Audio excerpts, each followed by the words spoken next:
My name is Eric David Jeremiah O'Brien. This is a video about bullying. In the 6th grade, I came down with a case of the flu while in school during a class meeting in the auditorium with the principal. Needless to say, I became violently ill and vomited on the floor. A fellow student stood up pointing and said, "That's disgusting, puke," and the name stuck.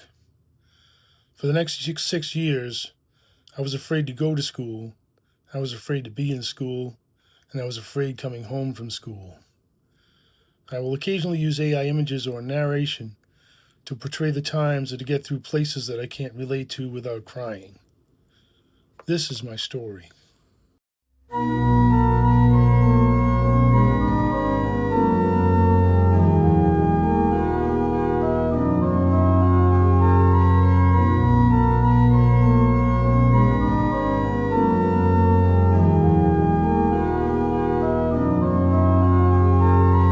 My mother, Lucia, was a lady of Munson, Massachusetts, descended from proud families in a farming community. She was a loving mother with a kind and nurturing heart, who taught hundreds of preschool children throughout her life. She was a highly skilled pianist and church organist. She cared for my 4 siblings and I with the greatest of kindness and care. My father was raised in Arlington and Norwell, Massachusetts. He was a marine biologist and taught biology and the sciences at Randolph High School for most of his life. He was a talented actor and appeared in a high school play. He gave me an appreciation for fishing, nature, science, and the incredible biodiversity of the sea. I walked to elementary school every day. I enjoyed learning and knowledge until one fateful day in the 6th grade. I remember sitting in the school auditorium in order to listen to the principal speak to us and feeling very ill. Eventually, my stomach got the best of me and I vomited on the floor. My shame and embarrassment had only just begun. That's disgusting, puke. Fucking puke. In school, I enjoyed learning, but feared my classmates. I don't remember much about the 6th grade, except that the bullying had only just begun. I got in a schoolyard fight with a rival student and won, only to be sucker punched later on the same day by the same boy. That was the first time that I had my nose broken. I greatly feared advancing to middle school, and high school was even worse. I learned a lot of lessons about people in the 6th grade, but few kind and just ones. Visiting with my grandparents was a joyful part of my childhood. My grandmother always made sure that we had enough to eat and worried about me when I went trout fishing alone or hiked up the mountain behind their Munson home. My grandfather taught me about farming, how to care for animals, and to grow healthy food.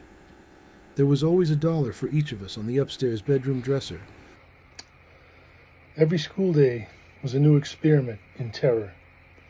From the moment that I boarded the bus to the moment that I stepped off of it, I lived in fear. Other students would prevent me from sitting on the bus, and if I did, they would punch me in the arm from behind without warning, only to be cheered on by others. When I tried to fight back, I usually got the worst of it because I had no idea how to fight. When I got off the bus, things only got worse. In junior high and the early years of high school, every day I was very afraid to go to school. In class, I would be abused, struck from behind. Students would place tacks on my seat as I was sitting down. The class would laugh hysterically when I stood up in pain. It was a bad time. I was a good student. Other students knew that, and the bullies would try to cheat off my exams.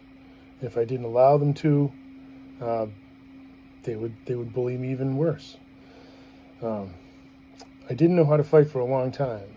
I begged my parents to let me take martial arts classes or something that would help me to defend myself, because I really had no concept of how to fight.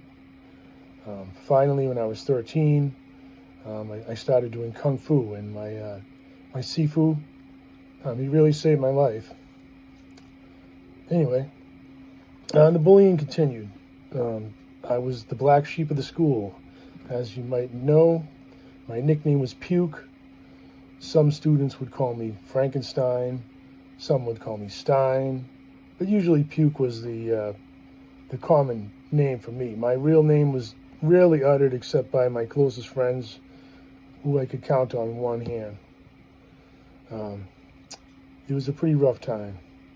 In the cafeteria, students would steal tastier pieces of my lunch or knock my tray on the floor, only to have all the other students laugh. The teachers never lifted a finger or a hand to help me. Maybe they were hoping I'd toughen up. I did, but it took a long time. Basically, eating was as much a terrifying experience as walking through the halls or going to the bathroom. Guys would gang up on me while I was urinating, attack me while my pants were down, in the bathroom.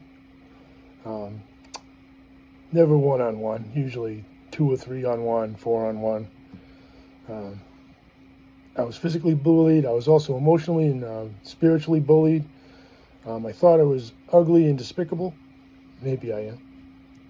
Anyway, but the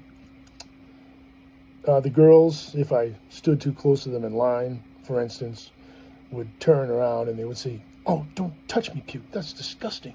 You're disgusting. Don't touch me." So I grew up feeling that I was ugly in the extreme. One of the most humiliating things that happened to me was students would creep up behind me while I was walking to class with books under my arm, and they would punch me in the back of the tricep as hard as they could so that all my books would go flying on the floor. And all the students in the area that saw it happen would laugh and treat me with derision as I picked up my books in humiliation. The list goes on and on. I was attacked I played a lot of sports. I enjoyed sports. I enjoyed the challenge of training. And, I get attacked in the shower, get attacked on the field, you name it. If somebody wanted a punching bag, it was me. Every day when I came home from school, I would escape to the woods with my dog. I liked the solitude. I would try to think of a way to solve my problems, but there was no easy way. I developed bulimia, not because I thought I was fat, but out of constant fear. Nervous stomach, call it what you will. If I had a particularly bad day, nothing was staying in my stomach. Anyway. Some people might wonder, how I felt about all that. Was I suicidal? I don't believe that I ever was suicidal. I had a great family, supportive family. I had a few very good friends that supported me greatly, gave me a place to escape to. And I was angry. I wanted to fight back. I wanted the bullying to end. That's for sure. Didn't have good feelings towards most of my classmates. To this day, I don't care for my classmates at all. Have I forgiven them? Yes, but will they ever forget what they did to me? No. As for the bullies, my only wish is that bullies from now and into the future would consider before bullying that their bullying will leave a mark on those they bully forever. It's something that never goes away. It's always part of your spirit. Even if you overcome it, it's always in there. I suppose it's some kind of PTSD. The self-image that a bullied person is stuck with is very difficult to overcome. And those memories, you may not remember them all, but you You remember the fear. All I can say is if you're a bully, think about that before you bully. Maybe you won't do it. As for high school, the best thing that happened to me was the day that it was over. When I left high school and went to college at UMass Amherst, it was an entirely new world. People didn't know my past. I was able to build a new life. I discovered that I wasn't as ugly as I thought I was. I had many wonderful loves in college and in the Army. Girls that I still love to this day. It's just the way I'm wired. Anyway, I got through it. Martial arts has been in my life forever, and it has been the pillar of my life. I finally learned how to defend myself, stand up for myself, have confidence, and move forward. And that's invaluable. And now I try to pass that on to my students. Anyway, there's more to my life, the Army. I had some victories in martial arts tournaments, although I was never a champion. They were victories to me. I was very proud to be a Ranger. Anyway, that's the beginning of my story.